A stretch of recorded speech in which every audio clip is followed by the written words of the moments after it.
Kentucky Congressman and House Oversight Committee Chairman James Comer. Thank you so much for joining us this morning, Congressman. So we know President Trump holding that Situation Room meeting at the White House yesterday. The ceasefire is set to expire on Tuesday. I mean, could we see a major escalation here?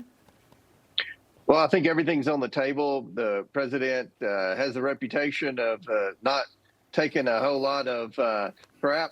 And at the end of the day, Iran has proven once again you can't trust their word. When they say there's a ceasefire and when they say the strait will be open within 48 hours, they go back on their word.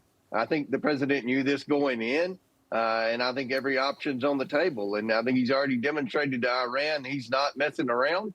He expects Iran to, number one, not have a nuclear weapon, and number two, he expects the strait to be open and commerce to continue in the region. So those are the objectives. And again, from what President Trump has briefed Congress and what he said publicly, I think every option remains on the table. Yeah, and do you think that Congress is ready to stand by the president's war power in this if things continue to escalate?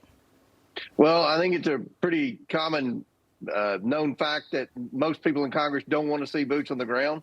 But again, this is an unintended consequence from Obama's failed foreign policy with Iran. Iran was given a boatload of cash by the United States government. They were then given the ability to self-regulate to make sure they weren't going to make anything nuclear related. We've known for the past decade that they've gone back on that agreement and tried to do everything in their ability to have nuclear capability. So whether or not they were 2 weeks away, we won't know for some time. That's what the intelligence community said. But at the end of the day, I think most people in the world would agree that Iran doesn't need to have nuclear capabilities. We've seen how they've conducted themselves in the last 48 hours. They're a country that has a reputation of not keeping their word, and they're a country that has a reputation of harboring terrorism and creating mischief in the Middle Eastern region. Yes, agreed. Congressman, I want to get to this. Director of National Intelligence Tulsi Gabbard referring two former government officials who played a key role in the 2019 impeachment process against the president to the DOJ. So what exactly is Gabbard saying happened here? And do you think that we could ultimately see charges? I hope so. And that's the biggest complaint I get as chairman of the Oversight Committee. We do all these investigations, all of this information becomes public, and yet no one's held accountable. And thank goodness Tulsi Gabbard's trying to do everything in her ability to hold people accountable. The government was weaponized against President Trump. It started back with the Russian hoax, and it's continued through all the lawfare and all the shenanigans they tried to do to keep President Trump from running again for president.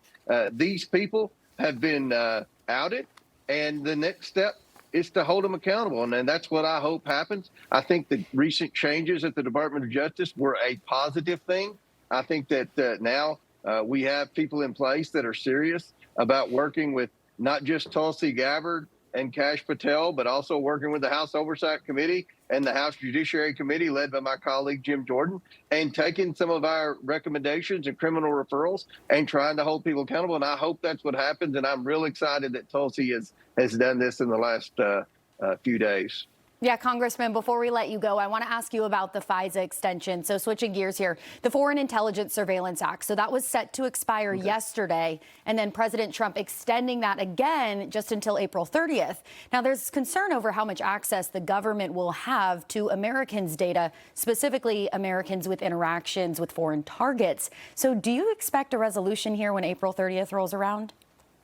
Well, I hope so. I know that President Trump wants this. I know Kash Patel wants this, and John Radcliffe. I have confidence in those guys. I have zero confidence in our intelligence deep state community. They have proven that they will abuse FISA in the past, but I do have confidence that President Trump's new people will try to right that wrong. And I know that we need this to be able to have another tool in the toolbox as we monitor terrorists, as we monitor foreign bad actors. So hopefully there'll be a resolution. And my statement is I support the president, and hopefully we can get this done.